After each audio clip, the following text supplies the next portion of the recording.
Hello and welcome to today's news on Vanguard Live. My name is Damlola Ogunshaki and I'm starting with Vanguard this morning on the paper review. Vanguard's leading story says federal government, northern leaders, lawyers differ on amnesty for terrorists.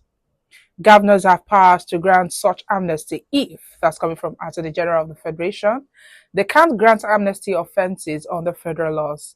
That's according to lawyers, ACF, CNG, CAN, MBF, Muslim clerics, others disagree. Say amnesty will compound insecurity in region. You can see that story on page 5. On page 13, 2027, APC leaders receive Mutwang, offer him automatic tickets.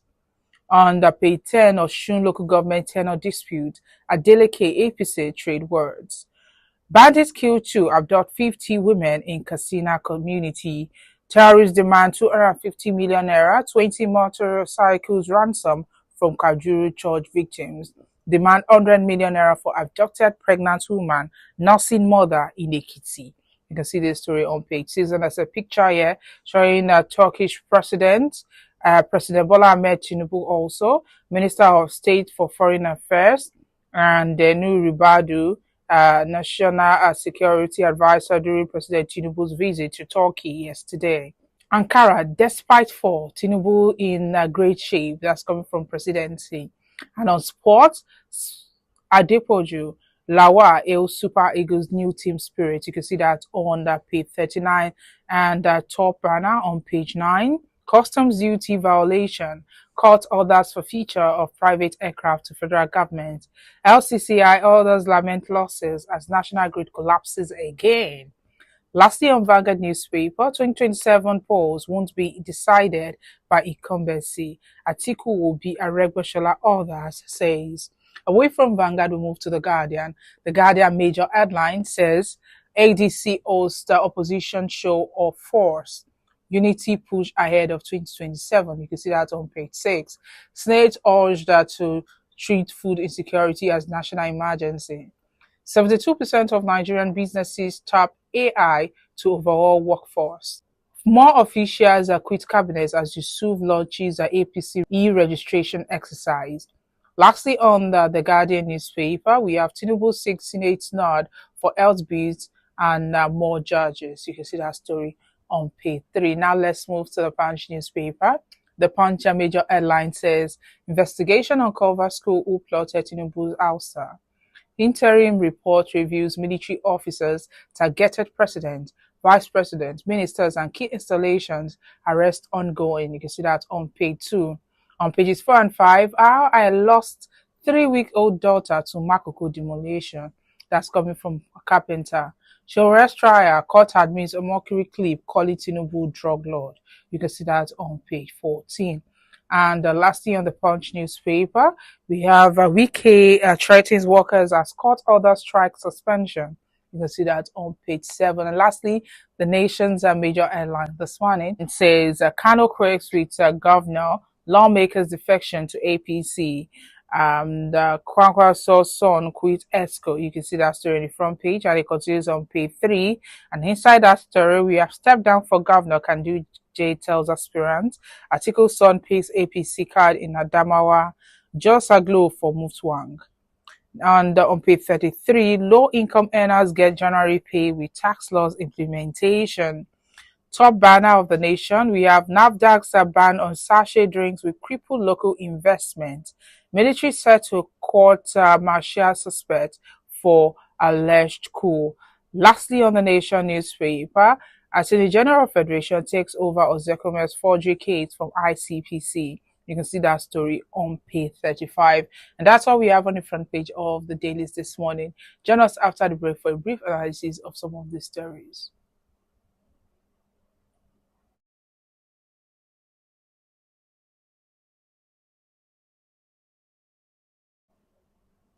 Welcome back. If you are just joining me, this is today the news on Vanguard Live. My name is Damlola Ogunshaki, and joining me to analyze some of the stories on the front pages this morning is Mr. Gbero Olajigbe, Executive Director of Emergency and Risk Alert. Good morning, Mr. Gbero. Good morning. It's a pleasure being with you.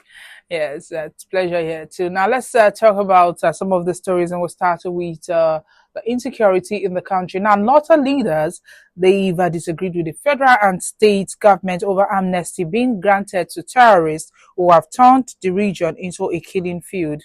The leaders' angst is coming from the backdrop of plans by Katsina State Governor Diko Rada to grant amnesty to 70 terrorists as part of an agreement reached between the state government and the terrorists terrorizing the state and other parts of the region.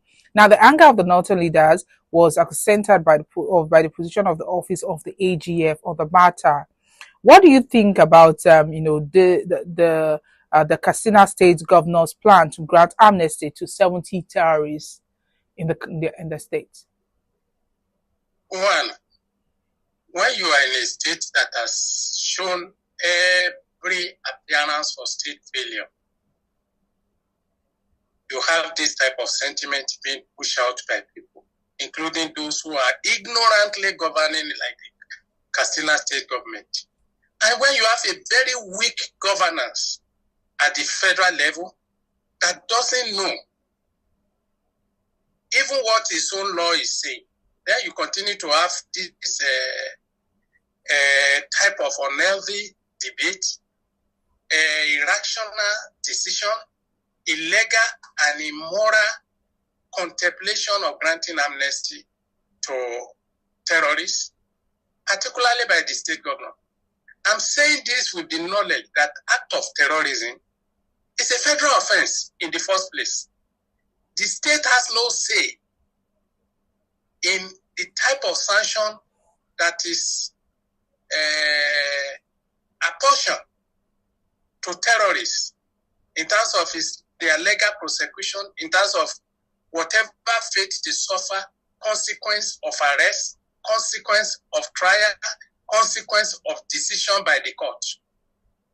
So I think we shouldn't even be debating this if we have a federal government that knows its onion, that know that terrorism is a crime against the state. The state here means state of Nigeria, and of course, it's a crime. It's a globally recognized crime, exceptionally recognized, that should be dealt with by the central authority and at the same time by the global body. I really don't know where this governors granting amnesty is coming from. Is it flowing from the extreme ignorance of the governor that terrorism is a crime, is a federal crime? Is it flowing from audacity that what the president can do or the federal government can do? Or is it flowing from absolute recognition of impotence of the federal government and all that have responsibility to give effect to anti-terrorism act and prosecution of the war? That's why I'm saying that it's surprising that we're having this type of debate in a state that is properly governed, that is supposed to be properly governed, properly ordained and rooted in the act of justice. So I don't know why the president is looking away, why the governors are just doing what they like. How do you even recognize this? There must be a central strategy, a strategy to engage these terrorists. The strategy here means that the military strategy, it means the legal strategy, it means the cost, any form of way or ways that the federal government deemed fit to respond to the issue of terrorism within the boundaries of law and within the boundaries of the Federal Republic of Nigeria. So it's appalling that the governors are doing this. That's why you shouldn't even, because, and of course it's understandable, because most of them are involved. Most of these guys, they use them during election, they continue to fund and fuel their operation.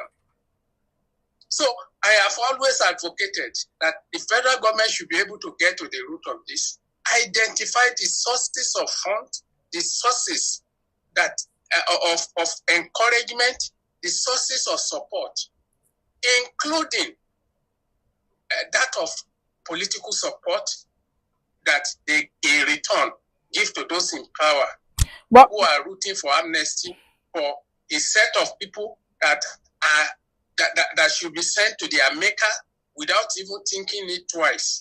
But Mr. Gbero, some northern socio-political groups, they argue that amnesty could help end insecurity in that region. Maybe you didn't follow them because there are certain things they even that it's even criminal to hold that type of position. For instance, they said that Fulani men they know the bushes, and that the federal government just like the awarded contract of pipeline to those in the Niger Delta, that they should award the contract of guiding the forest to the perpetrators, to those who are killing people, to those who are holding the country hostage, to those who are maiming people, to those who have crippled the entire governmental machinery of the state in the last 12 years. I said 12 years. In the last, it's 2009, that is 17 years. So it's not acceptable, and government should frown on it. I think rather than joking about looking for support, looking for who we are to fight for terrorism in Turkey, with the support of Turkey, with the support of this President Tinubu should come home and sit at home and save Nigeria the ugly shenanigans that is being canvassed by the governors and the so-called northern elites. The president is not doing well. I can tell you for free. He's not doing well. Which support is he looking for from Turkey that will not make them to put all these governors in their places? Is it not even annoying that they should begin to moot this? Look at the consequence of their the so-called integration. Some of them are the one providing information for the terrorists. What have you gained from that? How do we run a country like this?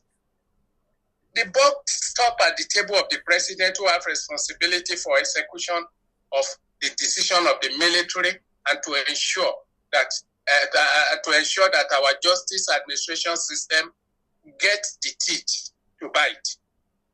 So that is his own fault if they are doing this. But it's annoying that we are hearing all this absolute trash and nonsense from those who should know, if they are not the enablers of act of terrorism that is being perpetrated, particularly in the northern part of the country. Like you mentioned earlier, you talked about the Niger Delta amnesty, and that's what some supporters are saying, that the Niger Delta amnesty was a successful model. But is this, if you is the Niger Delta amnesty, can you really compare it to these terrorism and banditry in the country, in the northern part of Nigeria? How can you even compare, begin to even look at the two? That is part of, I know every detail of the Niger Delta amnesty because I was involved. Because one, the Niger Delta People's Compact that showing the demands of the land flow out from the work I led in the Niger Delta, which we used to engage the government.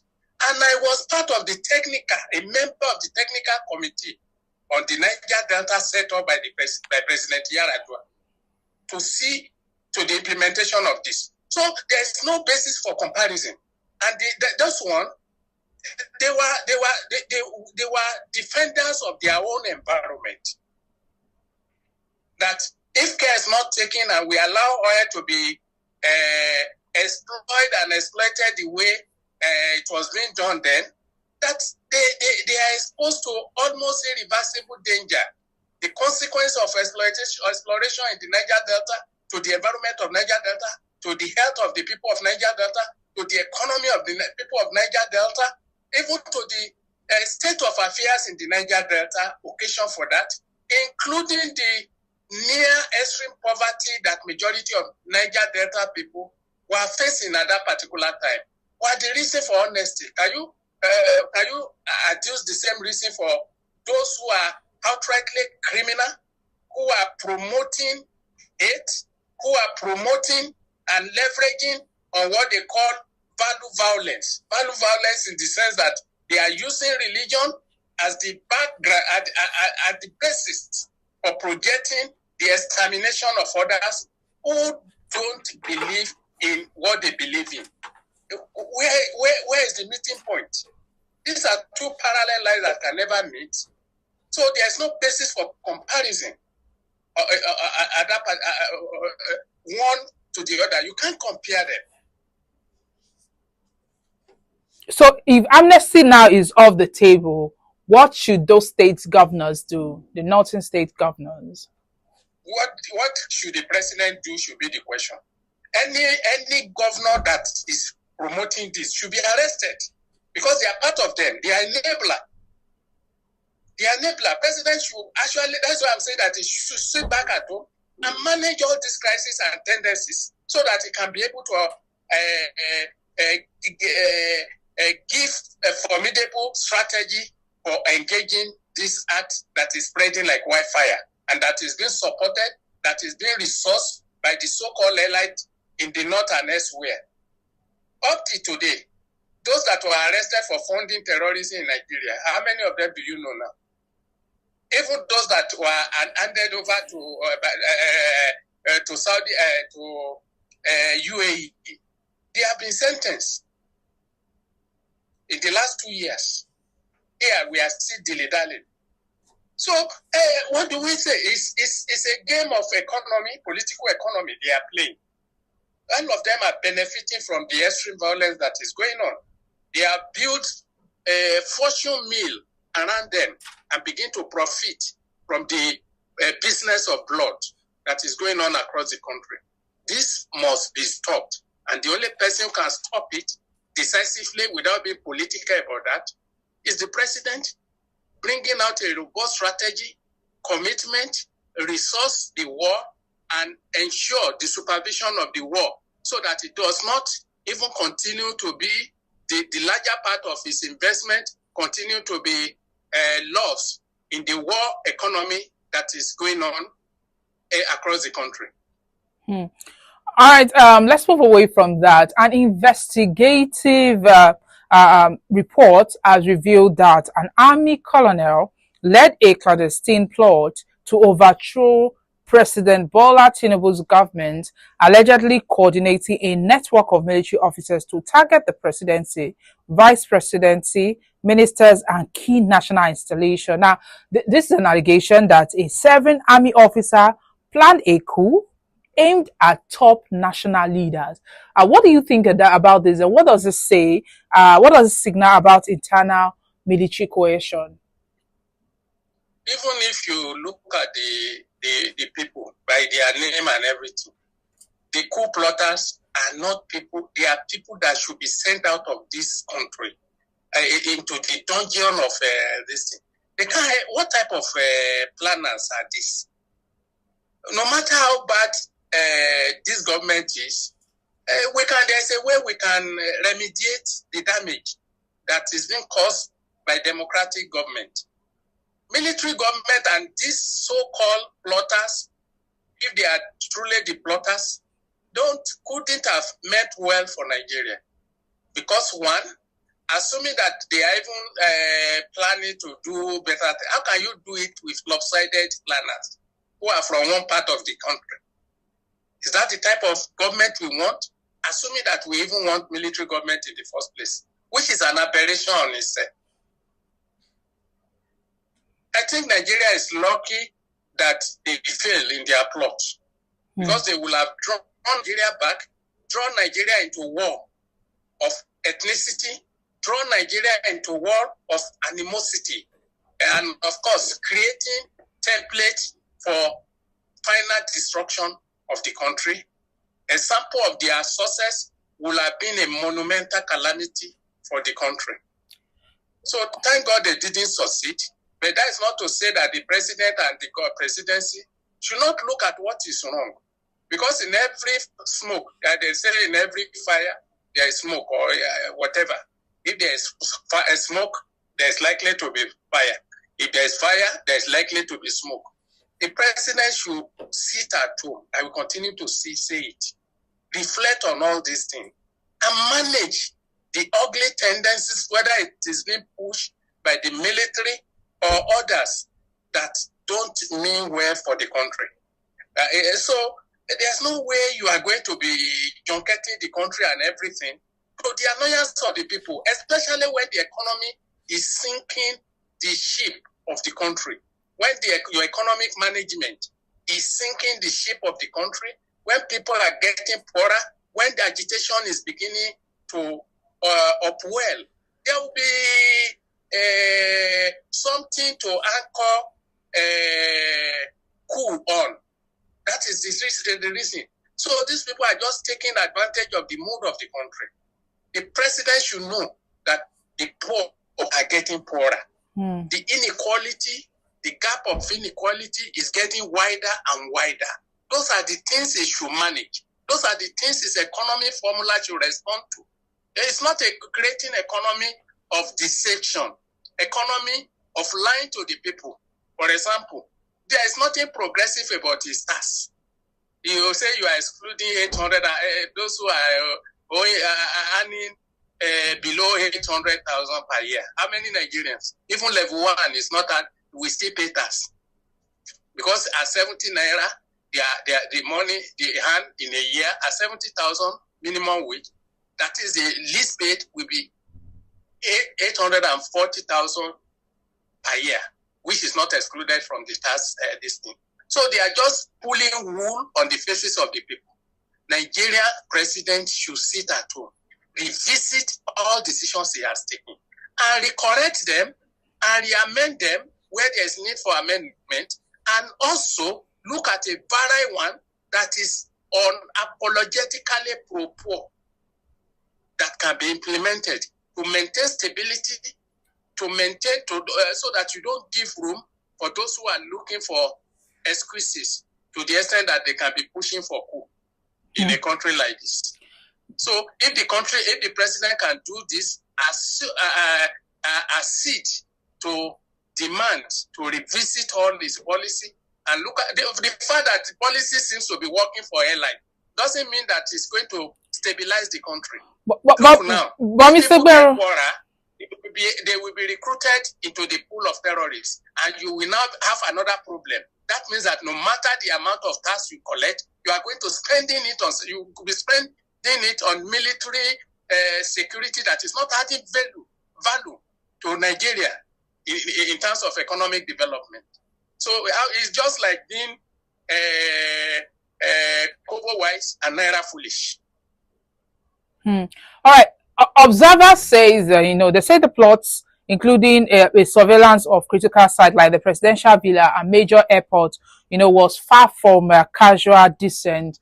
Now, you mentioned some issues, in the country that is affecting civilians. Are these some of the things that also drove some of these officers to contemplate a coup, or what do you think drove them to contemplate a coup?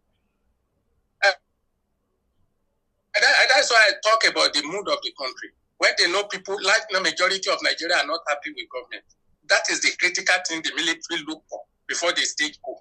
When they know that, economy is fighting hard on everybody, and then we know that, if they will plan coup and we succeed, people will rejoice. So the president and the government should not give room for such thing.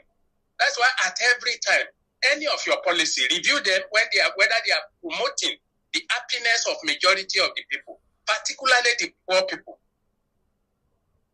If they are not, then they are not worthy to be policy, no matter the type of advantage you think you are going to get from them. What is the essence of raking in $10 billion as revenue and you spend $9 billion on managing security? Is it wise? What do you gain from it? Nothing. So look at money, let your revenue power your development and not power fighting war, whether against terrorism and everything. That is not it. And if the economy get better, you'll find out that most of the young people that follow those terrorists today will not do that. If they're able to get job, if the employment rate increase, go well, and the exchange rate come down, naturally, most of those who are joining the gang of the criminals today will not do that. But those are the things that you look out for in governance, and those are the things that make up good governance. To the extent they are going to stabilize your security, that is, majority of people will be secure, aside from national rate of crime. Of course, you have a manageable, stable, relatively better than it used to be, and many people will be comforted by reduction in cost of living, and of course, a standard of a stable standard of living. When the per capita income is increased, improves, people will earn better, they will live better, and the environment will be peaceful for everybody, at least to those who want to live by law. Then you can begin to measure the success of your policy. Not that you are raking it money. You don't count the success of policy by the money you get. But what are you spending them on? But can you spend on development activities, or to fight, just buy gun and buy bullet and buy fighting jets? If that is what you are doing, you are not making progress as a country and as a government. Mr. Gbero, can welfare reforms within the armed forces, reduce school-like tendencies, or is this bigger than what it is, than what we are seeing? Nothing can to reduce it except good governance. Good governance. People will continue to agitate. That is the anger, the anger that is spread across the country. If you notice, the rate of anger in Nigeria is too much, and it's because of economy. Some people should not get angry about certain things. They get angry. Look at even domestic violence. Look at what is causing domestic violence across the country. Husband losing the job, taking it on the wife, killing the wife, or at the low extreme, creating avenue for divorce. When divorce happen, the children suffer, the children are pushed out, and they become vagabond, they become radicalized, they can't go to school, they begin to fight against society they feel that have shortchanged them, and that is how you create legions of criminals. And not when you are looking at it, what your policy should tell you, how many poor people will be rescued from the dungeon of poverty. That is how you measure the success of your policy. This policy, how many jobs is it going to create? This policy, how many investment is it going to attract? Up to that now, we are still on NEPA. What do we call it? This thing that is falling on daily basis. Grid. National grid is falling every day now. So who is that investor that is coming to Nigeria? What will be the cost of production if they come? How long will they stay if the cost of production is not reduced? Because they will not be, their articles and products will not be competitive in market, whether local or international market, which has been encouraging importation of what ordinarily we should be producing in Nigeria. So these are contributors to instability we are witnessing in Nigeria.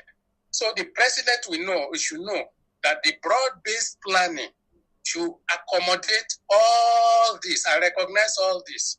Not that you make money, you are looking for Turkey, to buy gun from Turkey, to buy plant from Turkey, to buy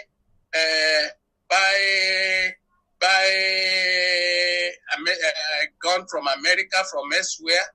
And of course, as long as you continue to buy that, all those things from Turkey and others, you will ever remain Chicken Republic, because you will never fly. You just be at the lowest ebb of development, which we continue for how many years? 67 years, 6 years this time. After independence, they are still calling Nigeria developing country. A country that was ahead of Brazil before. A country that was ahead of Malaysia. A country that was at par with China at that level. Even most things that were produced in Abadan were rated higher than what was coming from China at that particular time. So, in effect, Nigeria has not been making progress. And the tragedy is that Nigerians has not maintained the stability. Nigeria has been retrogressing. Because what has been achieved in the 60s and 70s is our ambition today. What Nigerians have achieved in 1970s, or even under the military, is what we are hoping to achieve today again in the next 5 years. How is that a measure of development? It's not. In the 70s, in the 80s, when some of us are in university, you see foreigners in hall dedicated to foreign students and everything. Do you see them again? I'm talking of white-skinned foreign students in Nigerian university. People coming from United States, United Kingdom to UCH. Do you see such type of movement today again? So this is what we hope to become, and we became it before now. How is that a progress? So we are just working to catch up with our past. That is what all the governments have been doing. Not to create a new innovation that can jump off. Mr. Agbero, our time is fast spent, so I want you to quickly comment on the gridlock, on the grid collapse, and of course, this is like the second time it's collapsing in this 2026. So, what do you have to say about the repeated? The Minister of Power, if collapse. President Tinubu vowed that if he doesn't fix power, it shouldn't be voted for. He should have meant it. And how do you mean it? You give what addition or value addition that your minister should add to it. And if it doesn't happen in the 1 year, the second year, you remove the minister and put another one, not only him, but I don't think he's committed to the achievement of the ministry under his government. Because they are not properly supervised, they are not properly managed, there's no consequence for failure. And that is why everything, including national grid, keep on collapsing. So if you are not committed diligently to your promise, then you just feel that, Nigeria will always pardon this thing. So Nigeria should stop romancing mediocrity. Nigeria should stop praising mediocrity. You should set standard for your government and hold them accountable for what they have said in their manifesto, during their campaign, and during governance. So it's not about voting alone. Nigeria is so comfortable with mediocrity to the extent that you are listening to them, even when campaign has not even been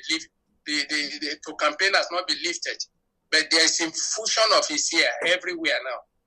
They have started campaigning even against the law that they should respect, particularly the governing party.